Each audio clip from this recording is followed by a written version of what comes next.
제가 오늘 좀 피곤합니다. 그래서 예배 시간에 막 하품도 하고 막 그러더라고요. 눈도 비비고.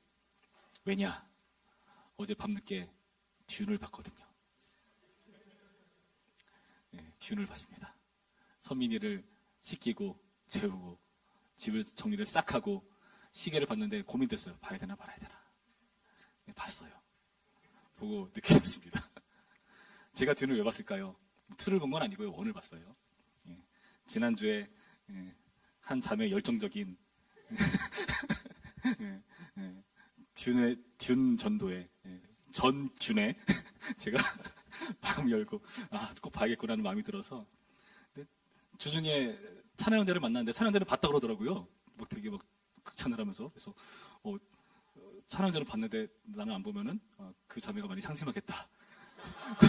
지금이라도 봐야 된다는 생각으로 봤습니다. 보고 나서 좋은 영화를 소개해준 자매님께 참 감사를 드리고요. 그래서 참 즐거운 시간, 늦은 시간이었지만 저 혼자 누렸습니다. 아내는 보다가 중간에 나가 떨어지고 저는 끝까지 봤어요. 제가 이 말을 했을 때 저도 유독 저를 사랑스러운 눈빛으로 쳐다보는 자매가 한 명 있네요. 예, 기특하죠, 그렇죠? 내가 이렇게 열심히 얘기를 했는데 안 보고 백이냐? 제가 그 말씀에 순종해서 뒤를 봤습니다. 여러분, 누군가 내 말을 듣고 그 말대로 해주는 것은 참으로 고마운 일인 것 같아요. 그렇지 않나요? 내 말을 기억해주고 그 말을 실행해주는 것이 정말 감동이 됩니다. 뭐 대단한 선물 해주면 좋아요. 해줘야 돼요. 근데 그거 말고도 내 말을 잘 듣고 섬겨주는 그것들, 그대로 해주는 것들이 정말로 때로는 큰 힘과 용기를 주는 것 같고, 그리고 뭔가 보람도 느끼게 되고 하는 것 같아요. 어저께 교회 대청소를 했어요. 제가 그래서 뭐 단톡이든 그렇게 좀 나와서 같이 해줬으면 좋겠다라고 했는데 나와준 소수의 몇 분이 계십니다. 제가 얼마나 마음에 기쁜지 몰라요. 그렇죠? 얼마나 기쁘겠습니까? 안 나오신 분들 제가 미워하지는 않는데 좀 그렇더라고요. 근데 나온 분은 참 고맙다는 마음을 가져옵니다. 누군가 말을 할 때 그 말을 듣고 해주는 것은 그렇게 큰 힘과 그 보람이 있다는 것을 여러분 명심하셔야 돼요. 오늘 본문을 보시면은 이렇게 말을 듣고 그 말대로 해주는 그런 놀라운 감동적인 일을 하는 사람들이 등장하는데요. 바로 유대인들입니다. 이 유대인들이 어떤 일을 했는가 보시면은 8절부터 말씀 보시면 굉장히 뭔가 이렇게 의식을 치르고 있죠. 시드기야 왕, 예루살렘에 있는 모든 백성 이들이 하나 돼서 하나님 앞에서 계약을 맺고 뭘 하죠? 자유를 선포한 후에 자유를 선포했대요. 이 자유가 뭔가 10절 말씀 보면은 이해가 될 겁니다. 10절 말씀, 이 계약에 가담한 고관들과 모든 백성이 각기 노비를 자유롭게 하고 다시는 종을 삼지 말라 함을 듣고 순복하여 놓았더니. 어떤 일이죠? 종을 자유롭게 해주는 일을 한 겁니다. 여러분, 이 종을 자유롭게 해주는 것은요, 하나님의 말씀을 듣고 그 말씀을 순종한 거예요. 이것은요, 하나님과 이 유다 백성 사이에 계약에 근거한 겁니다. 계약. 하나님 앞에서 계약을 맺었다라고 아까 우리 8절에서 읽었잖아요. 그렇게 계약을 맺었기 때문에 그 종에게 자유를 선포해 준 일이라는 거죠. 여러분, 이게 굉장히 고무적인 일입니다. 듣고 순복하여 놓았더니. 하나님의 말씀을 듣고 순종했기 때문에 얼마나 기쁠까요?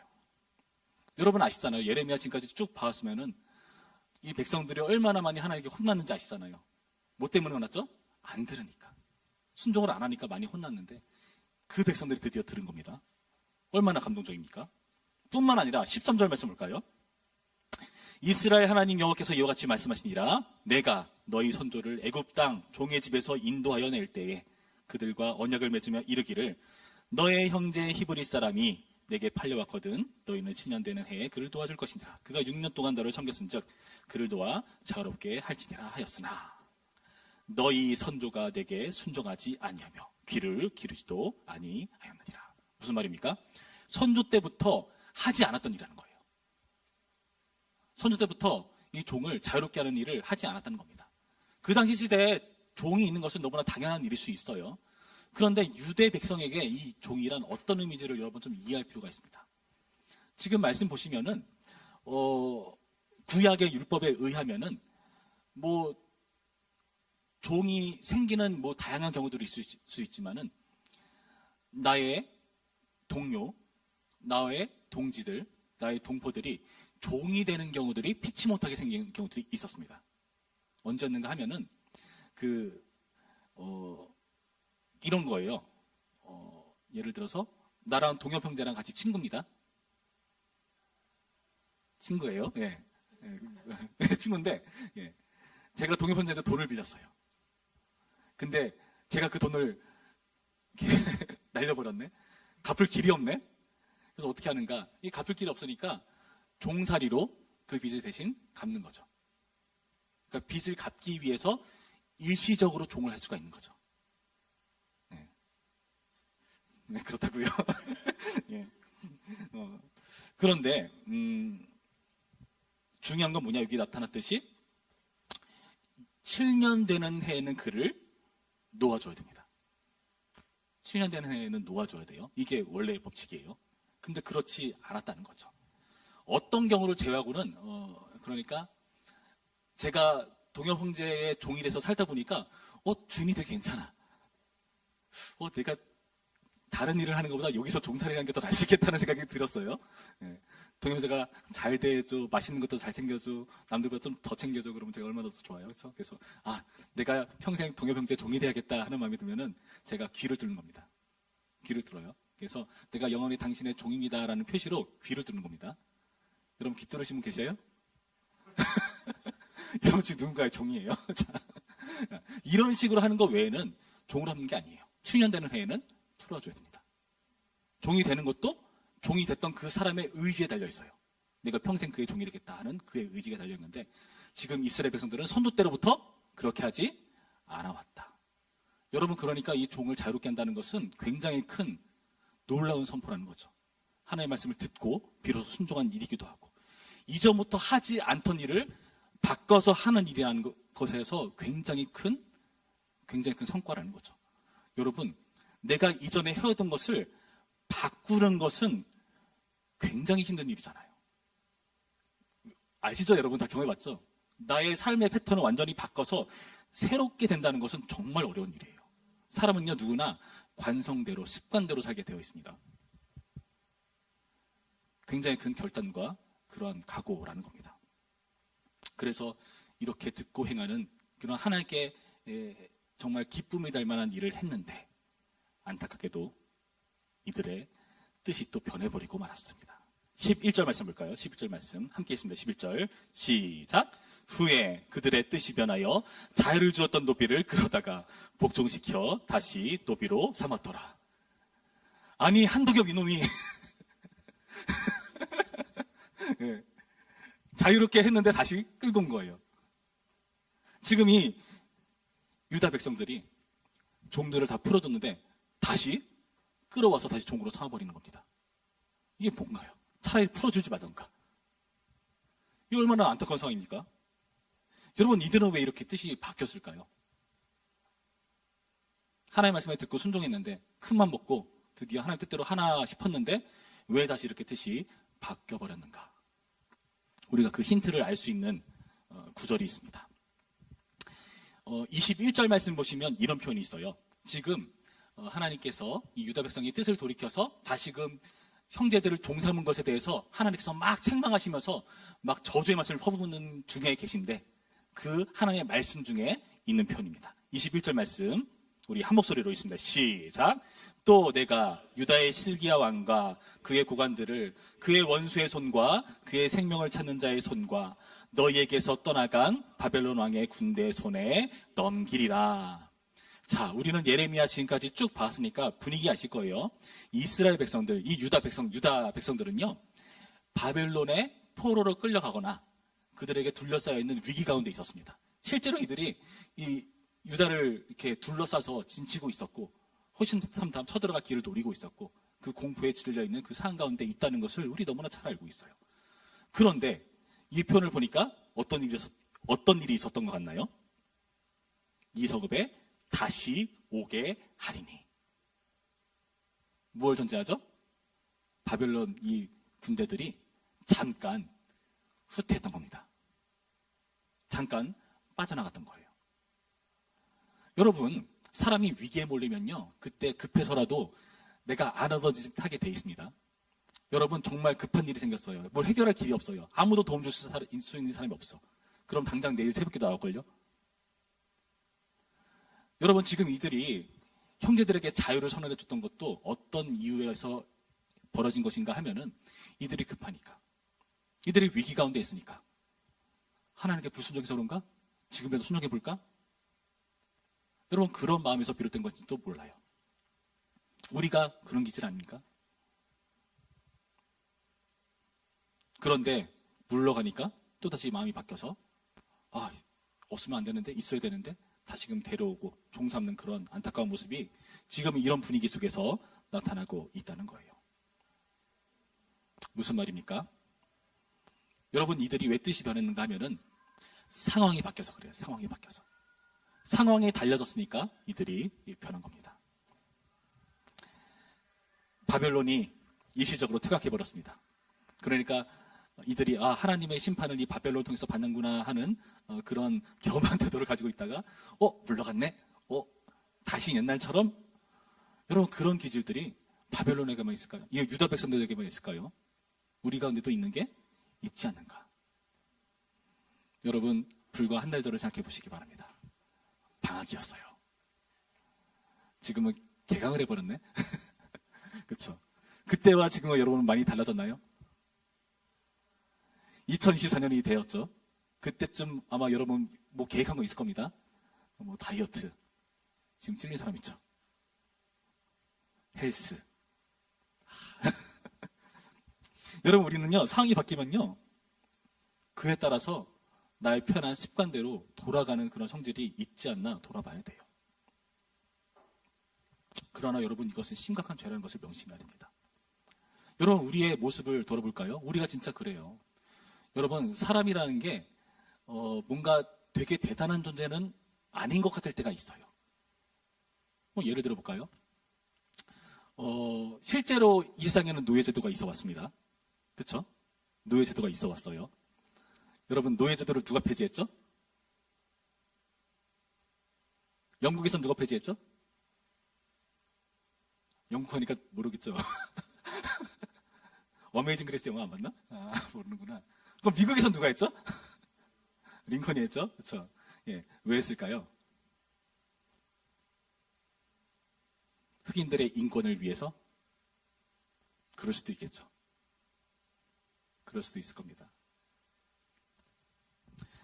제가 옛날에 읽은 책 중에 후안 엔리케스라는 사람이 쓴 무엇이 옳은가라는 책이 있어요. 거기서 한 구절을 제가 읽어드리겠습니다. 한번 여러분 생각해 보세요. 영국이 노예제도를 가장 먼저 폐지한 국가라는 사실은 그저 우연일까?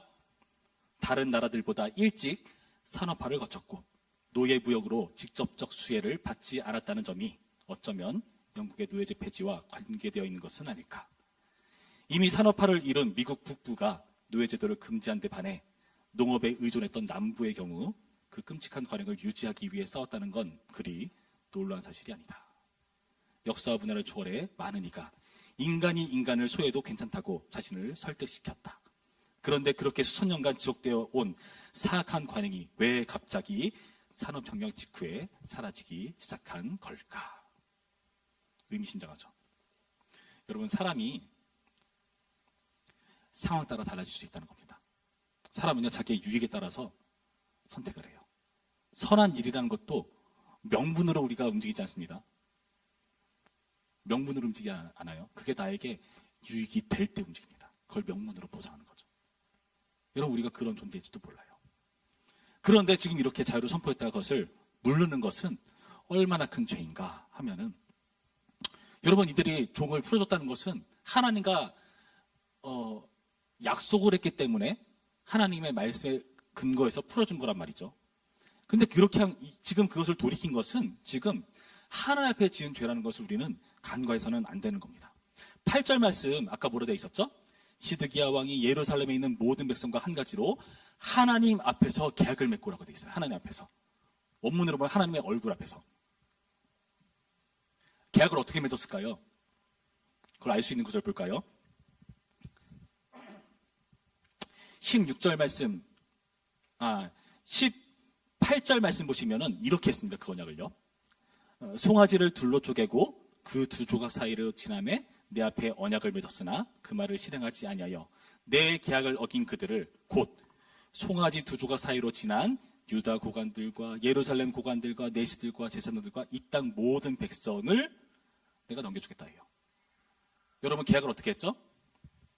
송아지를 갈랐습니다. 둘로. 그리고 그 사이를 지나갑니다. 누가 지나가죠? 유다 고관들, 예루살렘 고관들, 내시들, 제사장들, 이 땅 모든 백성들.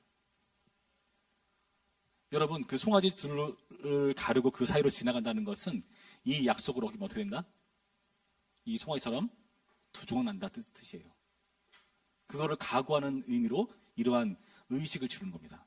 그러한 각오로 계약을 맺는 거예요. 하나님 앞에서, 하나님의 면전 앞에서 이렇게 자기의 저주를 선언하는 그러한 피해 언약을 맺는 겁니다. 하나님 앞에서 한 맹세를, 그리고 이렇게 저주의 성격의 맹세를 이들은 어겨버린 거예요.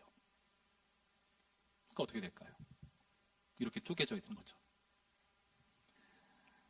여러분 하나님께서 때로는 하나님의 백성들을 괴롭게 만든다고 느껴질 때가 있습니다. 그럴 때가 있어요. 근데 오늘 말씀의 근거에서 잘 생각해 본다면은 하나님은요 항상 우리에게 신실하세요. 볼까요? 지금 하나님께서 이들에게 저주를 선언하신 이유가 무엇이냐 하면은 계약의 근거에서 저주하신 거거든요. 너네 나랑 계약 맺었잖아. 그러니까 너네 혼쭐이 나도 너네한테 할 말 없어. 나는 너네한테 계약대로 했어. 너네는 상황 따라 변하지 나는 계약대로 해. 하나님 그렇게 하신다는 겁니다. 사람들은요 계약 따라 막 상황 따라 막 돌이켜가지고 하나님의 이름을 더럽힙니다. 업신여깁니다. 하나님의 이름으로 그분 앞에서 한 맹세를 업신여기고 있어요. 그러나 하나님은 그 약속을 업신여기지 않고 계약에 따라서 그들을 종을 자유롭게 해준 거에서 이들을 축복하고 잘해주셔야 된 것을 돌이키신 하나님이신 거죠. 왜요? 언약의 근거에서 돌이키신 겁니다.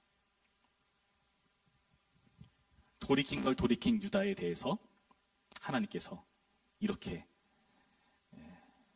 대우하시는 것, 여러분 한번 진지하게 고민해 보셔야 됩니다.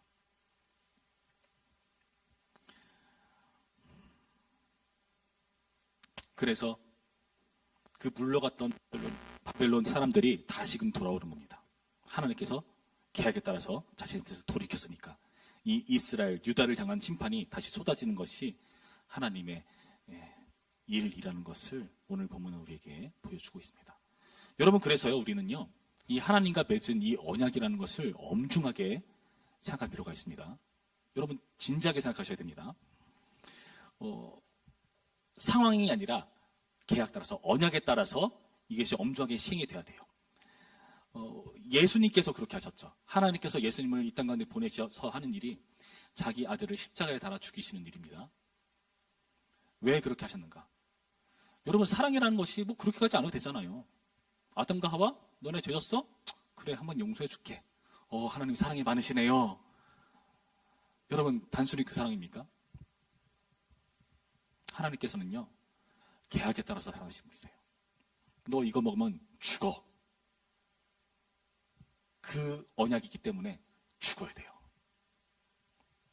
그러니까 지금까지 수많은 희생제사가 들어와졌던 거고, 그리고 그걸로 되지 않으니까 결국 예수님께서 이 땅 가운데 오셔서 우리 죄를 대신해서 죽으시는 겁니다.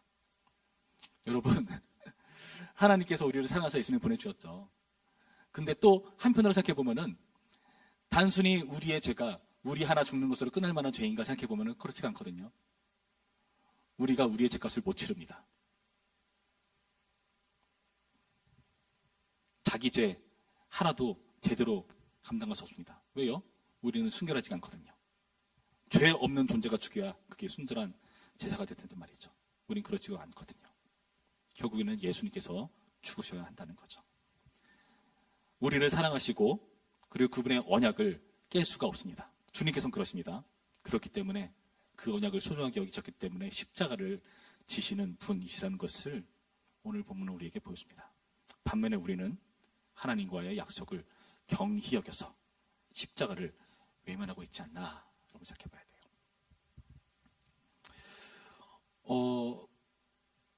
지난번에 제가 한번 여러분 가운데 그 세례와 입교 여부를 한번 파악해 본 적이 있었어요. 그래서 그 세례와 입교식 그 교육을 지금 하고 있는데 어저께 문답을 했어요. 예. 그거를 참여할 사람을 이렇게 좀 찾았는데 이게 좀 파악이 좀 안 됐어요. 그래서 지난주에 우리가 임시 공동의회를 하면서 여러분에게 그 투표권이 있는 사람들을 이렇게 세례를 한 사람들 그리고 입교자들에게 그 투표권을 줘서 아마 투표를 했을 겁니다. 제가 또 알아보니까 이게 기록에 제대로 돼 있지 않아가지고 투표권이 있음에도 불구하고 투표권이 있는 걸로 체크가 안 되는 사람이 있더라고요. 그래가지고 그 권사님께서 보시고 얘는 내가 세례받는 거 기억하는데 그런 사람들 다시 이렇게 투표권을 줬다고 하더라고요. 그래서 아마 조만간 저는 목장을 통해서 아마 좀 조사를 해야 될 것 같아요. 지금 우리 청년부안에서 어떤 사람이 입교인이고 어떤 사람이 유아 세례를 받았고 어떤 사람이 학습을 하다가 그쳤고 아니 아예 그런 거 하지도 않았고 등등을 좀 파악을 해가지고 이걸 해나가려고 합니다. 왜 그럴까요? 이러한 세례와 그 입교를 통해서 우리가 하나님 앞에 조금 더 엄중해지기 위해서예요. 엄중하다는 것은 뭘까요? 나의 상황 따라 기분 따라 하는 신앙이 아니라 하나님 우리도 약속의 근거에서 주님 안에 거고 싶습니다. 약속의 근거에서 주님께 순종하고 싶습니다라는 그런 각오이기 때문에 그렇습니다. 단순히 세례할 때 성찬 참여하기 위해서 차원이 아니라 우리가 하나님의 언약 백성이라는 것을 그러한 과정을 통해서 나 스스로뿐만 아니라 하나님 앞에서 그리고 많은 교회 공동체 안에서 그것을 확인하고 함께 누리기 위함입니다. 그렇게 함으로써 여러분은 하나님 앞에 엄중한 언약 백성의 자리에 들어가는 거예요.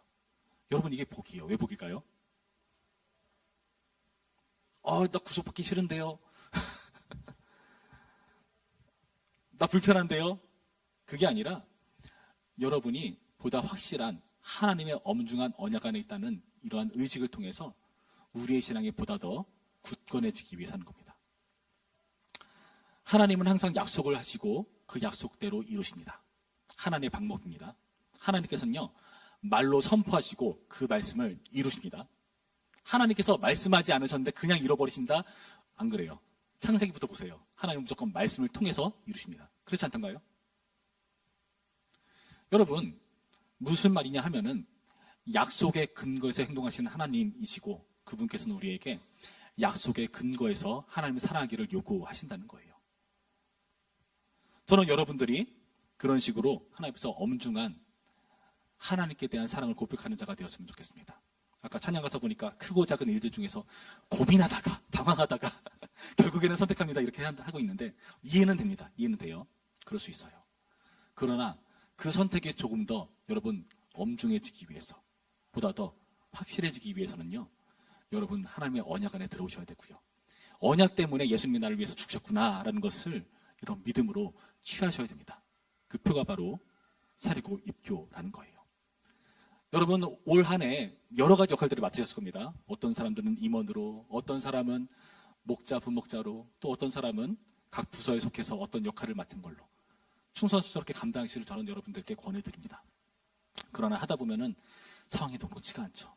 참 이상하게도 내가 뭔가 하겠다 그러면요 사탄이 제일 먼저 하는 일, 못할 만한 상황을 만들어요. 그렇지 않던가요? 여러분 내일부터 특별 새벽 기도회가 있어요. 특별 새벽 기도 때 우리 청년들 뭐 하는지 아시는 분? 네. 새벽 기도 끝나고 저와 또 따로 만나서 같이 교제하고 밥 먹고 기도합니다. 예. 너무 좋은 시간이에요. 예. 사람이 적게 오면은 좀 비싼 거 먹기도 해요. 근데 많이 오면은 저기 맹문이 가죠. 예. 언제 와야 될까 눈치를 봐야 되나? 다 나오면 다 먹을 수 있는데. 여러분 무슨 말을 제가 하고 싶은 걸까요? 여러분이 그런 식으로 좀 엄중하게 좀 불편하게 신앙을 해보기를 권하는 겁니다. 신앙은 그냥 내가 상황에 따라서 바꾸려는 것이 아니라 어떠한 내가 그거를 할 수밖에 없는 시스템을 여러분 스스로 구축을 해야 됩니다. 사람이 그렇게 하지만 안 하게 돼 있습니다. 내가 주일날 안 나가면 내가 안 될 만한 그런 상황들을 만들어야 돼요. 여러분 제가 집으로 가는 길에 아내가 뭐 부탁을 할 때가 있어요. 여보, 뭐 좀 사줬으면 좋겠어. 그걸 얘기를 해요. 제가 그거를 기억하려고 노력을 하는데요.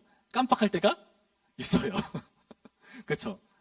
근데 하필이면은 기억을 해버렸네? 이걸 해야 되네?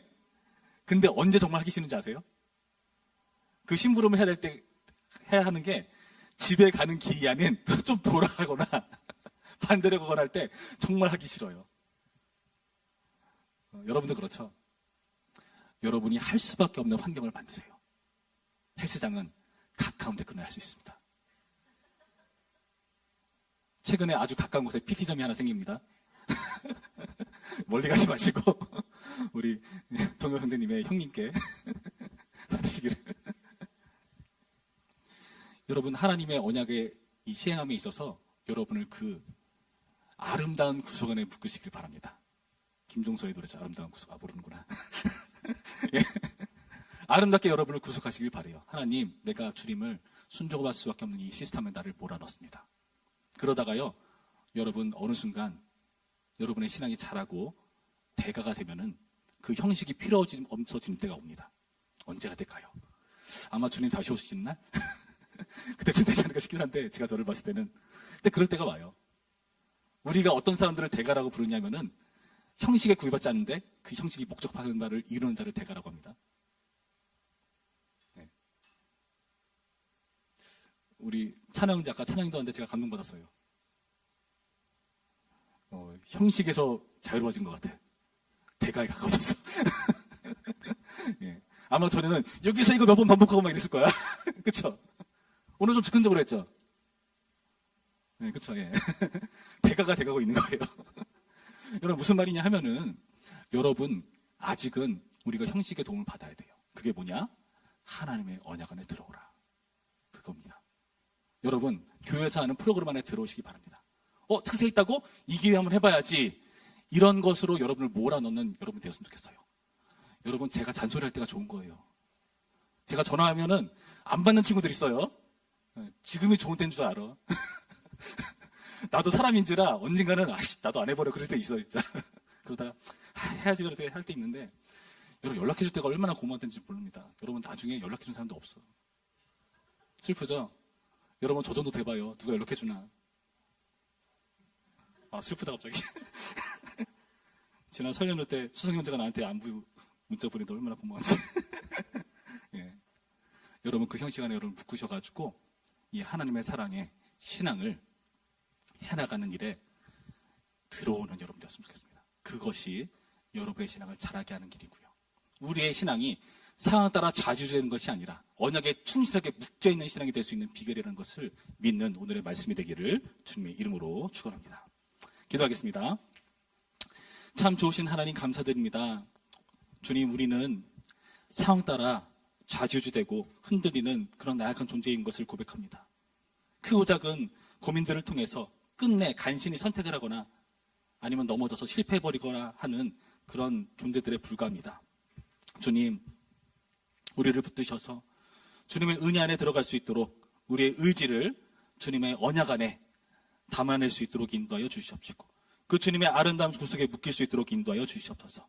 청년부안에서 하는 여러 가지 부서와 행사들과 프로그램들이 있는데 그 안에 우리가 묶여서 나의 신앙을 스스로 지켜나갈 수 있도록 우리를 독려하여 주시옵시고, 주님, 그리고 그 과정을 통해서 끝내 우리의 의지를 통해 우리의 마음을 통해 하나님께 사랑을 고백하는 성숙한 신앙으로 나아갈 수 있도록 주여 도와주시옵소서. 감사드리며 예수님의 이름으로 기도했습니다. 아멘.